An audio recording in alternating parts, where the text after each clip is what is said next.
Okay, so for this interview, can I ask you to say your name for the recording, please? My name is Hannah Jean Daly.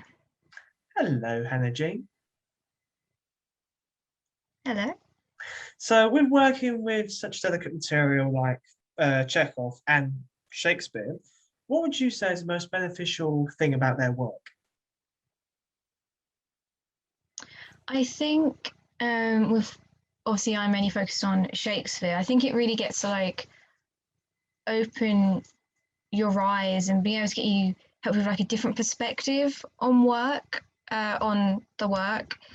As especially working with Shakespeare, where I've only really looked at like monologues and stuff, but actually looking at like the play and stuff. I think it's really interesting because you're dealing with different type of language. Like when you look at like Chekhov, that language, it's more kind of like language that you use in our everyday kind of society. Where like with the Shakespearean language, it's just kind of you've kind of got to get your tongue around it and really look into what you're saying and then how to portray that and stuff. So I thought it was quite interesting to be able to look at that type of language instead of like with the Chekhov.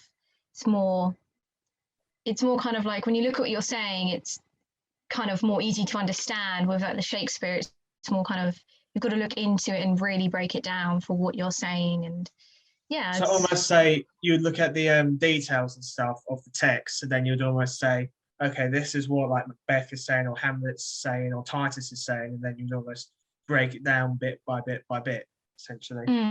definitely, yeah, you definitely got to like break it down into sections and really look into what are you saying and what are they saying. And because obviously it's written very differently compared to when you compare it to Chekhov and how that's written. You've got like rhyming couplets and the rhythm, and to really when you try and say it to keep it in that, it's really it's really interesting to look at that. Yeah. Hmm. Do you think once the COVID-19 pandemic has come under control, the industry will go back to the way it was working before the lockdown started last March? No, I don't think that we'll ever go back fully to how we were working before the pandemic. I feel like now with this pandemic, theatre has kind of evolved in its kind of like own way with like streaming more online, kind of working. Like I know when I had to previously do with the directing project, having to do that, we had to do like online and potentially look at that of stream with like no audiences. So I don't think that theatre will ever go back to how it used to be. I think it has in its own right kind of evolved and moved with the times. And I think that might stick for quite a while and finding new forms and new ways to kind of go with theatre to keep, because otherwise I feel like if we go back, I feel like the audience won't be as captivated because you've got to keep up with the times and keep the audience captivated. And I guess with the new generation coming in, if you look at like with being able to stream online, like when the National Theatre did free online on YouTube with streams like Frankenstein, Jane Eyre, I think that definitely helped to get a whole new generation or more people into looking at theatre. You might not have thought about it for, it's too expensive, not really that. But where it was free and they could watch it in the comfort of their own home, I definitely think that aspect has helped a lot. And I think we'll be staying with that, I think, aspect of maybe theatre online quite a bit, with like National Theatre at home. I don't think that will be for quite some time to come compared to how we were before the pandemic.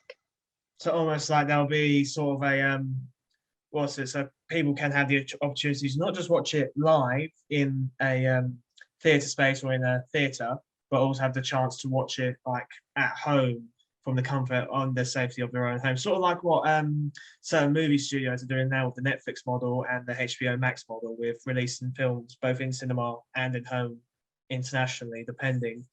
Do you think the COVID-19 pandemic has affected the way you work? If so, how? I think it has, yeah. Because definitely, I think it's definitely made me not open my eyes to not take for granted of working in a studio space and with the human interaction. Because even though you like have online, it's still not as like face to face. You still can't beat the face to face interactions.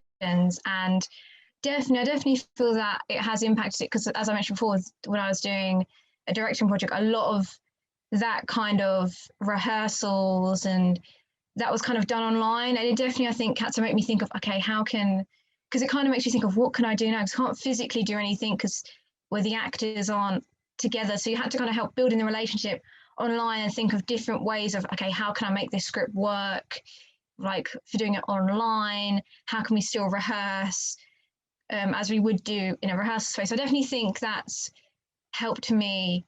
I definitely think opened my eyes with that aptitude of working within the pandemic, definitely. Hmm. Do you think like audiences have missed like theatrical performances? I definitely think they have. I really do, because if you look online, there's quite a few people petitioning to get theatres open again because they're saying how football stadiums and outdoor sporting events are all being able to have like half full capacity or nearly to full capacity. Like the England game, they're thinking about that, where theatres are either not open or ridiculously reduced amount of seating. And I know a lot of people say, well, football's outside and theatres inside, but you can also with like amphitheatres which are outside or do loads. Theatre can be taken anywhere. You can do theatre anywhere. So you can do obviously the big musicals, obviously with the staging, I do understand with them, but you can still do like outdoor theatre and stuff. So I do feel that when you look at like Wembley and stuff, and you see the crowds of people, I think when people who love theatre look at it and you watch and you kind of go, well, how come they can see something, but when you go to theatre, it's there, you can't. So I definitely think people really want to get back to theatre and want to come and see it, because I definitely think they miss it. Because as I said, even now, like with the streaming and stuff, because they did even before have it in cinemas, but again, I think with that being at home, it's more like people really like that, I think, aspect of being in, as you said, in your own home. I definitely think people miss that interaction, like of actually going in the theatre, having the atmosphere, because I feel like when you're there, where the actors create the atmosphere, you can really feel a part of that, where obviously with theatre, when you watch it at home, you still get that like the aspects as you would in a theatre, but you don't get that atmosphere as you would do if you actually go there. Because I feel like that part's missed a lot. Because when I've watched some from National Theatre at home, I sit there and I think, oh, I bet that would have been like really good if I was there and could have been in them with the kind of experience it with the actors instead of like in real time, instead of watching it and then experience it kind of after, kind of, if that kind of makes like any sense, kind of So thing. almost like you're watching it, like obviously from the comfort of your own home and stuff, and you're seeing this spectacular like stage, lights, sound, and all the elements, and you're kind of just thinking this would be incredible if I could see this live, but obviously couldn't be done because of obviously not only were that some of the plays that the National Theatre at home released were very old, so they came out 2012, 2013 rather than this modern year. It was also a fact that they were able to have the chance to basically release it there, and I thought it was very grateful for the National Theatre to actually do that as well during this time of crisis, because they could have charged any price to basically view them. So the fact they did that for free goes to show the good effect they have for National Theatre. And final question: what do you hope that the pandemic has highlighted in our modern world today? I hope that it's valued. I hope that it's highlighted the value of things, like the value and not take things for granted. I feel like before we kind of like took for granted being able to nip to the cinema. Like, oh, we'll just go there. Like, but now it's like, oh, you. I think that's a lot of things like taken for granted for that, or like being able to go to the theatre, or just I feel like we took a lot of like everyday things kind of for granted. Just being able to leave the house at some points, I feel like that was like I hope we've taken that in and really taken the value of what things are like with the theatre, and the value of actually going there and how much they bring in for our economy. And before, I hope they haven't been as overlooked, and how much value they actually bring to us, along with us. I think it's also helped to value like the NHS and everything like that, because I think before we kind of took it for granted a lot, like, oh, you know, just that. But I think this has really highlighted how hardworking they are, how much they actually work, and how much the government probably doesn't really. I think it's all kind of highlighted as well with the government of their own, of what they value as well, of how they see what's valued and what's not. And I think where it's highlighted to us of how their views as well. So I think that's getting a bit political, but I think that's really kind of brought up a lot of that kind of thing. It's sort of shown a I lot guess of also as well, perspectives. sorry, like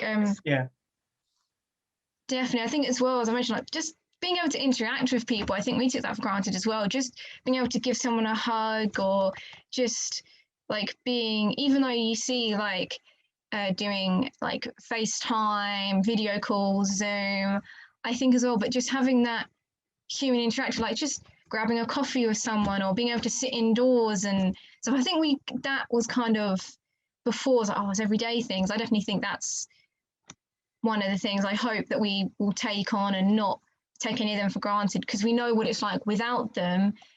So I hope that we were looking into the future, that we value of what happened when we couldn't go to shops, we couldn't have like a coffee with a friend or go to the cinema or just go for a meal or something. I hope like we know what it was like, so we don't want to go back there again.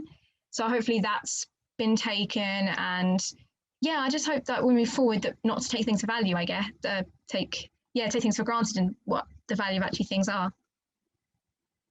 Very good answers to end on, Hannah Jean. Thank you so much for taking part in this interview.